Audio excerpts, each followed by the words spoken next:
Hello hello నమస్కారం అండి. మేము ధనలక్ష్మి యంత్రం గురించి చెప్పడానికి కాల్ చేసామండి. హలో హలో హలో హలో ఆమె ధనలక్ష్మి తెలుసండి?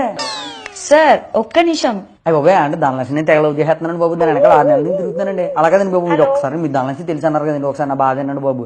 అని 6 నెలల నుంచి దాని వెనకాల తిరుగుతున్నానండి. మొన్న పడిపోయిందండి నాకు. హలో సార్, నేను చెప్పేది కొంచెం వినండి. 3 నెలల నుంచి వేద్దాం తెగ తిరిగేసామండి. కానీ వాళ్ళ నాన్న రంగారావునండి, మేము పెళ్లి చేసుకుంటానండి, మా పెళ్లి పోవట్లేదండి బాబు. అలాగదండి ఇప్పుడు మీరు చెప్పండి. ఇప్పుడు రంగారావు గారు ఏమో హైదరాబాద్ లో ఉన్న ఆమెకి ఎవడో సాఫ్ట్వేర్ వాడికి ఇచ్చి పెళ్లి చేస్తున్నారు అంటున్నాడండి. అది ఎలా కుదురుద్దండి మరి? మన ఊర్లో మన కళ్ళ ముందు అమ్మాయి ఇల్లు తిరుగుతుంటే ఎంత బాగుంటుందండి. చెప్పండి మీరు ఆ రంగారావు గారికి. అది కాదు సార్. అలాగదండి, మీరు ఇప్పుడు ధనలక్ష్మి తెలుసు అన్నారు కదా, మీరు అందుకని మీకు చెప్తున్నానండి. లేకపోతే మీకు నా లవ్ స్టోరీ అంతా చెప్పను కదండి. మేము ధనలక్ష్మి యంత్రం గురించి మాట్లాడడానికి ఫోన్ అదేనండి బాబు, ధనలక్ష్మి యంత్రం అదే చెప్తున్నాను నేను కూడా. యంత్రం ధనలక్ష్మి, వాళ్ళ నాన్న పేరు యంత్రం రంగారావు, వాళ్ళ తమ్ముడేమో యంత్రం బుద్ధిగాడండి. అంటే బుద్ధిగాడి గురించి మీకు తెలియదండి బాబు, ఉత్త పోరంబోకేదమండి. అని నేను అలాంటిది కాదండి బాబు, నేను చాలా మంచోండి. మీరు ఇక సూరంపాలెం బిజ్జి దగ్గరికి వచ్చి పలానా సుబ్బుగాడని ఎవరినైనా అడిగారు అనుకోండి, ఎంత మంచిగా చెప్తారని తెలుసండి నా గురించి మీకు. అయ్యో ఆ ధనలక్ష్మి కాదు సార్. మీరు చెప్పేది ధనలక్ష్మి గురించి కాదండి, పూజ చేసుకునే ధనలక్ష్మి యంత్రం గురించి చెప్పడానికి కాల్ చేసాం సార్. పూజ చేసుకునే ధనలక్ష్మి యంత్రం అండి. మనకి పూజలు అవి వెళ్ళదండి బాబు. సార్ మేము చెప్పేది వినండి. అలా కాదండి, ఇప్పుడు మనం పొద్దున్న లేవగానే ఇందాకైతే ఊరికి అబద్ధం చెప్పానండి. మనం పొద్దున్న లేవగానే బుడ్డి వేసుకుంటామండి అంతే. మనకి పూజలు ఏమి మన వల్ల కాదండి బాబు. హలో మా రూమ్మేట్ ఒకడు ఉన్నాడండి, ఆయన ఎన్ని కొనుక్కుంటాడేమో ఒకసారి అడుగుతారేటి. కొనే వాళ్ళకి ఎవరికి ఇచ్చినా పర్లేదండి, నేను మాట్లాడతాను. ఆయనకి ఎత్తున్నానండి ఒక్క నిమిషం. చతుస్సాగర పండితం గోబ్రాహ్మణేభ్య శుభం భూత వైశ్వామిత్ర కమర్షణ కోచిక త్రియార్షే అంబోవార్య. చెప్పండమ్మా, ఏం కావాలి మీకు? అది మేము పూజించే ధనలక్ష్మి యంత్రం గురించి కాల్ చేసామండి. శుభం. ధనలక్ష్మి యంత్రం చాలా మంచిది. ఇదేమిటి ఇంతకీ ఇప్పుడు అష్టోత్తరం చేయాలా సహస్రం చేయాలా రోజు దానికి? తెలీదండి. ఓహో, మీకు తెలీదా? శుభం, బాగుంది. ఇప్పుడు ఏ సాంప్రదాయ ప్రకారంగా చేశారు అది? నాకు తెలీదండి. అంటే ఇప్పుడు ఈ సామవేద సాంప్రదాయ ప్రకారమా లేకపోతే వేరే సాంప్రదాయ ప్రకారం అయినా చేశారా? నాకు తెలీదండి. అది కూడా తెలియదు మీకు.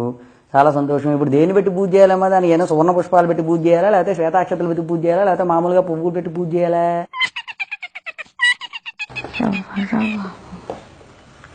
తెలీదండి. మరి ఏమీ తెలియకుండా నీ శారదం ఎందుకు ఫోన్ చేసి తగలాడతావు మాకు? ముందు అన్నీ తెలుసుకుని దాని డీటెయిల్స్ అన్నీ తెలుసుకున్నాక అప్పుడు ఫోన్ చేయి. నీ వల్ల మాకేం ఉపయోగం లేదు. కానీ ఇదిగో మా రూమ్మేట్ ఇంకోటి ఉన్నాడు, వాడికి ఇస్తాను, వాడైనా మాట్లాడతాడేమో చూడు. సరే అయితే ఇవ్వండి. హలో, అది మేము ధనలక్ష్మి యంత్రం గురించి చెప్పడానికి కాల్ చేసామండి. ఓ, ఇది మీరు రోజు పూజ చేసుకుంటే మీరు తొందరలోనే కోటీశ్వరులు అయిపోతారండి. దీనివల్ల చాలా లాభాలు కూడా వస్తాయండి. మీరు అనుకున్నదల్లా అవుతుంది. ఓకే మేడం, బాగుందండి. ఇప్పుడు ఈ యంత్రం మనిషికి ఒకటి తీసుకోవాలా లేకపోతే ఫ్యామిలీ అందరికి ఒకటి తీసుకుంటే సరిపోతుందండి? ఇది ఫ్యామిలీకి ఒకటి కాదు సార్, మనిషికి ఒకటి తీసుకోవాలి. ఓ, ఓకే. మనిషికి ఒకటి తీసుకోవాలా మేడం? అది ప్రతి మనిషి రోజు పూజ చేస్తూ ఉండాలి సార్. రిటర్న్స్ ఎప్పుడు వస్తాయండి? అంటే ఇప్పుడు మేము తీసుకుని పూజలు అవి చేస్తే ఎంత కాలానికి రిటర్న్స్ రావచ్చు? అంటే 6 months 1 year అట్లా? అలా టైం ఏం లేదు సార్. మీరు ఎంత తొందరగా పూజ చేసి ఎంత గట్టిగా ఉపయోగ చేసుకుంటే అంత తొందరగా రిటర్న్స్ వస్తాయి సార్. ఇలాంటి టైం లిమిట్ అనేది ఏమి ఉండదు సార్. మీకు అవేం డీటెయిల్స్ తెలియదు, గ్యారంటీ లేదు. కానీ మేడం, నేను ఒక ఇన్సూరెన్స్ ఏజెంట్ అండి. నా దగ్గర ఒక మంచి పాలసీ ఉంది. ఇన్సూరెన్స్ ఏజెంటా? యాక్చువల్లీ మీరు ఇప్పుడు నా దగ్గర ఉన్న పాలసీ కనుక తీసుకున్నట్టయితే మీరు మంత్లీ 2500 పే చేస్తే మీకు ఎవ్రీ 1 yearకి మీకు అట్లీస్ట్ ఒక 3-4 months 3000 to 4000 రిటర్న్స్ వస్తాయి మేడం. మీరు ఫ్యామిలీలో అందరికీ ఒక్కోటి అవసరం లేదు మేడం. ఫ్యామిలీకి ఒక ఇన్సూరెన్స్ పాలసీ తీసుకుంటే తెలిసిపోతుంది. మీ నెంబర్ ఒకసారి ఇవ్వండి మేడం, నేను మీకు పాలసీ డీటెయిల్స్ అవి ఎక్స్ప్లెయిన్ చేస్తాను. లేదంటే ఇదే కాల్లో నేను ఎక్స్ప్లెయిన్ చేస్తాను మేడం.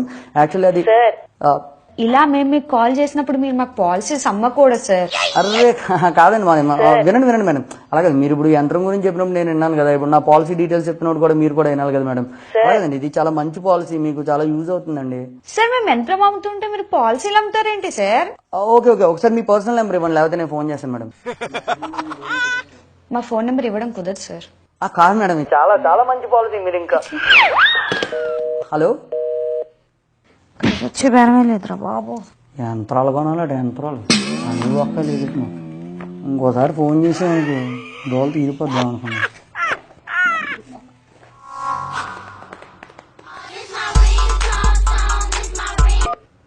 హలో, పర్సనల్ అండి? తప్పకుండా అండి. సార్ అంటే నేను ఇప్పుడు షార్ట్ వీడియోస్ అవి చేస్తుంటాను, దానికి కూడా పర్సనల్ లోన్స్ ఇస్తారండి? Okay sir. సార్ నేను పర్సనల్ లోన్ తీసుకోవాలంటే ఒక చిన్న రిస్ట్రిక్షన్ ఉందండి నా దగ్గర. అంటే మీరు యూట్యూబ్లో చంద్రగిరి సుబ్బు అని టైప్ చేసి దాని కింద ఎర్రగా సబ్స్క్రైబ్ బటన్ వస్తుందండి, దాని మీద క్లిక్ చేసి దాని తర్వాత ఒక బెల్ ఐకాన్ వస్తుంది, అది మీరు దాని మీద కొడితే అప్పుడు నేను చేసే వీడియోస్ అన్నిటికీ మీకు నోటిఫికేషన్ వస్తుందండి. అంటే పర్సనల్ లోన్కి దీనికి రిలేషన్ ఏంటంటే మీరు నా ఛానల్ సబ్స్క్రైబ్ చేస్తే నేను పర్సనల్ లోన్ తీసుకుంటానండి. ఓకే సార్, సబ్స్క్రైబ్ చేశాక నాకు చెప్పండి. Thank you.